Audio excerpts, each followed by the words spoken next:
Hi there, I'm Mary Susie from Bead Me a Story, and it is November now, so we're going to kick off the holidays. The first thing I wanted to show you was these very simple icicles. Anybody can make them. They're made with our square jump rings, so they will sparkle, sparkle, sparkle. Anywhere you put them near lights or anything like that, they're just going to go crazy picking up the light. So this is, like I said, a project that anyone can do. It just uses European 4-in-1, and you can of course vary the lengths, make them longer or shorter if you want to. And the other thing I did, this is not part of the project that I'm showing you, but if you want to and you know how to do European 4-in-1, you could always make, like, you know, a larger one on top, then smaller and smaller and smaller till you have what you want. But these kind of, they're not spirals, but they do kind of twist and have different angles to them. So because of that, they're going to pick up a lot of light on your holiday decorations and be lots of fun. So without further ado, let's go ahead and get started. Okay, so to start this project, you notice I have opened one jump ring and I've closed two. I'm not going to close anymore. This is just to start this process. It's easiest in the first two rows to do it this way. I'm going to take my paper clip. This is going to make everything so much easier. And I'm going to take my first open jump ring and I'm going to pick up the two closed jump rings. And in doing that, I've just created two rows of the diamond shape that I'm going to need. Okay. So there we go. So to start my third row, now I'm going to just be adding on jump rings one at a time. So I have a single, a double, and now I'm going to have three in this next row.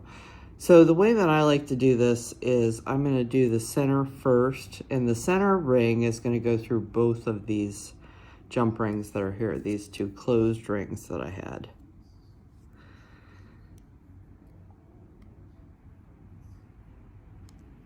Okay. And then, now you'll notice the way that I have this tilted, you notice that the row with two has the ring on the right laying kind of on top of the ring on the left. Okay, so that in the next row, we want that to go in the opposite direction. So these are kind of like tilting up to the left, and then this next row is going to be tilted in the opposite direction, okay? So when I add, I'm gonna add the one on the right. So this is only gonna go through just the single ring. And now when I do this, when I pick this all up to go ahead and close this ring, everything's going to flop down and I'm going to kind of lose the shape of my work. And that's okay. That only happens right here at the beginning. And that's just fine because that's why I have the paper clip there. I can just flip it back down, let gravity put everything back in order again. Okay. And you can see how now the one on the right is underneath that center ring that I added. And then I'm going to add to the left side next.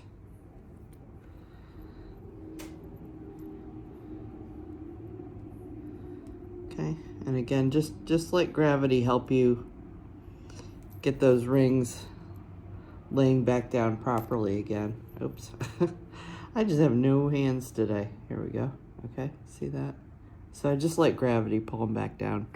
And then this one I'm going to go through just the jump ring on the left. So I'm working off this row of two. So the center ring went through both. The right ring only went through the right ring of the row of two, and the left ring only goes through the left ring of the row of two.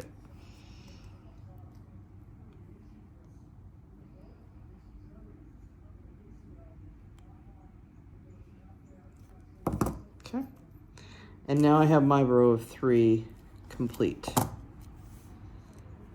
Okay, and you can see that, you know, this row of two looks like it's facing to the left, and this row looks like it's facing to the right, but it's really just that each ring kind of falls underneath the ring that's before it, or sits above the ring that's before it.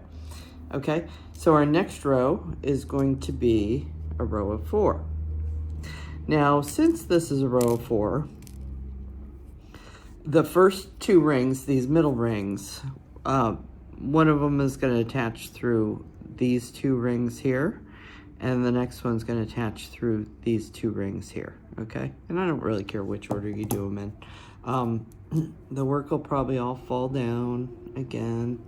And if you want, because you're going in the opposite direction, if you want to pass from behind, that may be easiest. So as I do the right one, see, I'm passing from behind.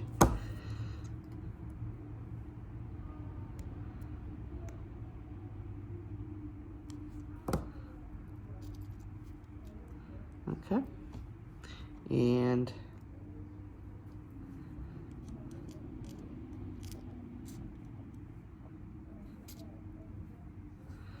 then I'm gonna, as we talked about, this one will go through these 2 on the left. So this first one went through the 2 on the right. This next one will go through the 2 on the left.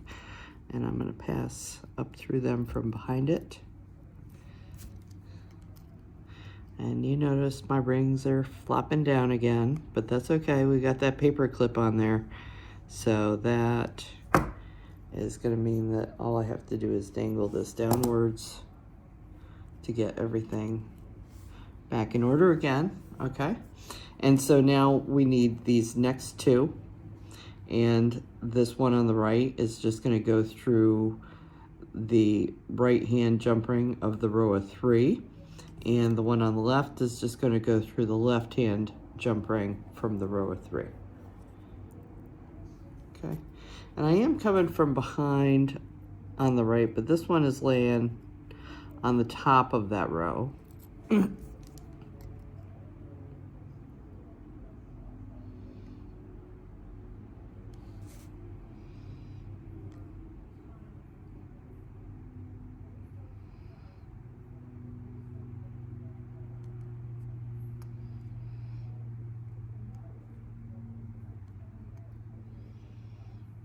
Get the best closure you possibly can. Take your time with it if you need to, okay? And I'm gonna let it all droop down again. And then this is the one that's going on the left. So I'm gonna apply this from behind, but that just sits right behind that one that was farthest on the left.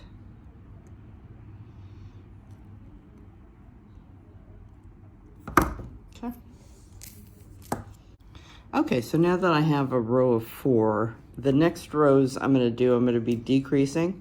So the first ring I'm going to put through these middle 2, and then I will put this ring through the 2 on the right, and then I'll put this ring to the left through the 2 on the left.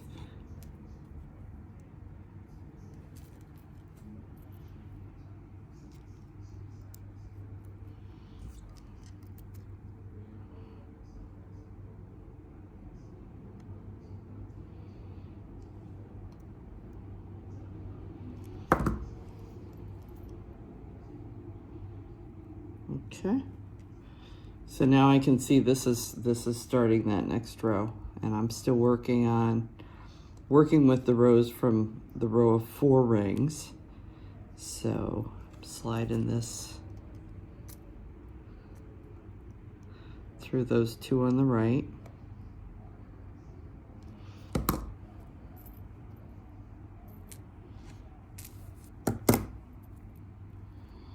You see how I keep my hand underneath the work so that I can let it all lay flat and make sure that each row is where it should be as I go along. So learn to use that left hand to hold your work and display it for yourself so you can really see what's going on is very important.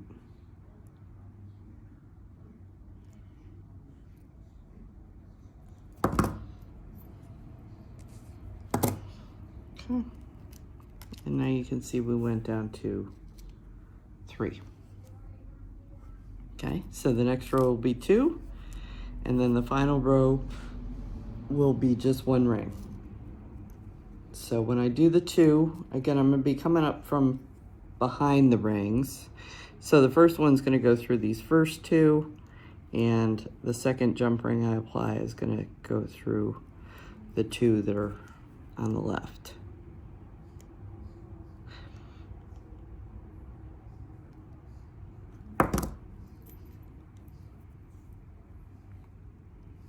Okay, and again, I'm using my left hand. See how I'm holding this so I can see, and I'm coming from behind. So this ring's actually gonna also sit behind the ring that I just added.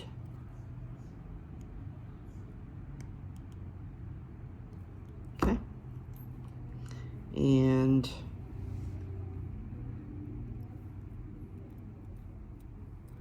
then finally, this is the last row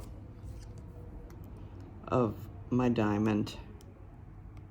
Okay, so I am just going to attach that, and that now comes to a point.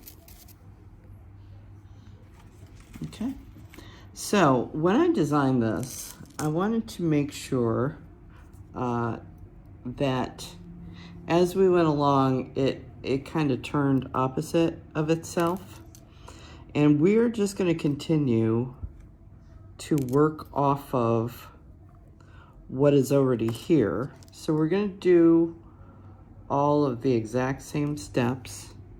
You can see I am closing 2 rings. There's 1.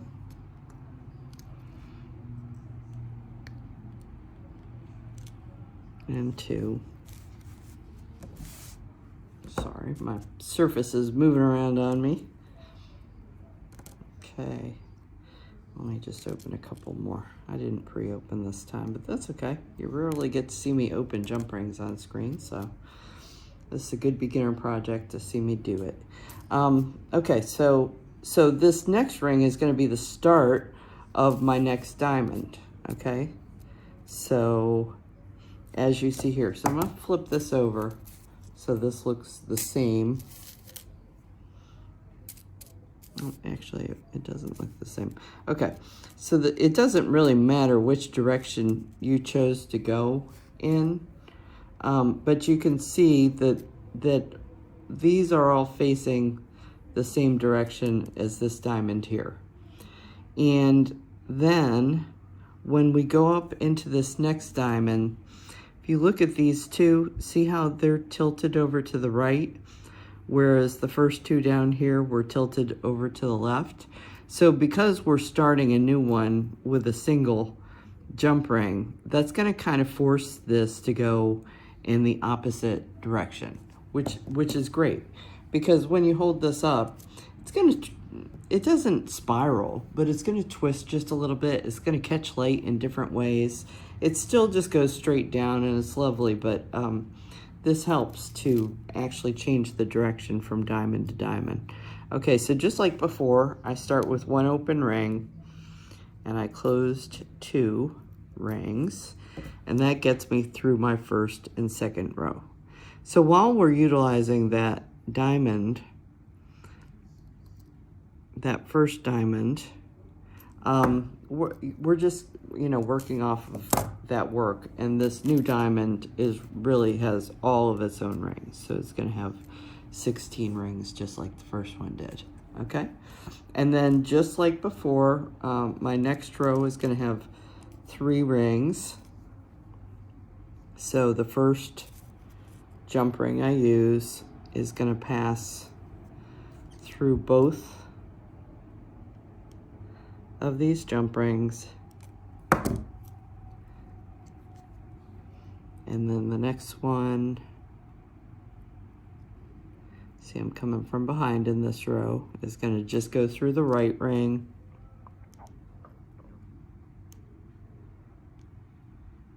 okay, I'll let gravity get those back down, and then the next jump ring is only going to go through the left ring.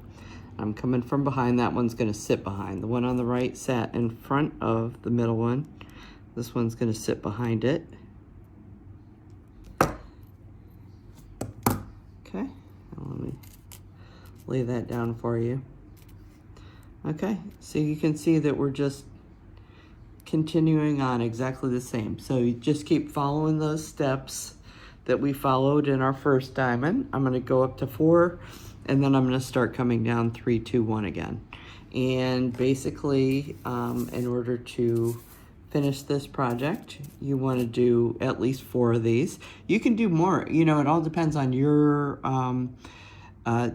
decorating aesthetic or what you're putting this on. If you're putting it over a doorway or something, you might need a different length. And if you're putting it onto a holiday tree, you know, you might have a big tree or a little tiny tree. Maybe you only want 3 of these. Maybe you want little short icicles, or maybe you want real long icicles. So you can change this. But I found 4 to be like a nice size to begin with. This doesn't take a real long time to make. This is a great beginner project for the holidays, and I sure hope you enjoyed it. So be sure to like and follow me on YouTube. All of these supplies are available at beadmeastory.com. And let's get this holiday making started. This is one of my favorite times of year because families get together and make different projects. So I especially like to make some things that are simple, as well as some things that are more complicated for the experienced crafter at this time of year. So I really hope you enjoyed this, and I will see you next time. Thanks so much.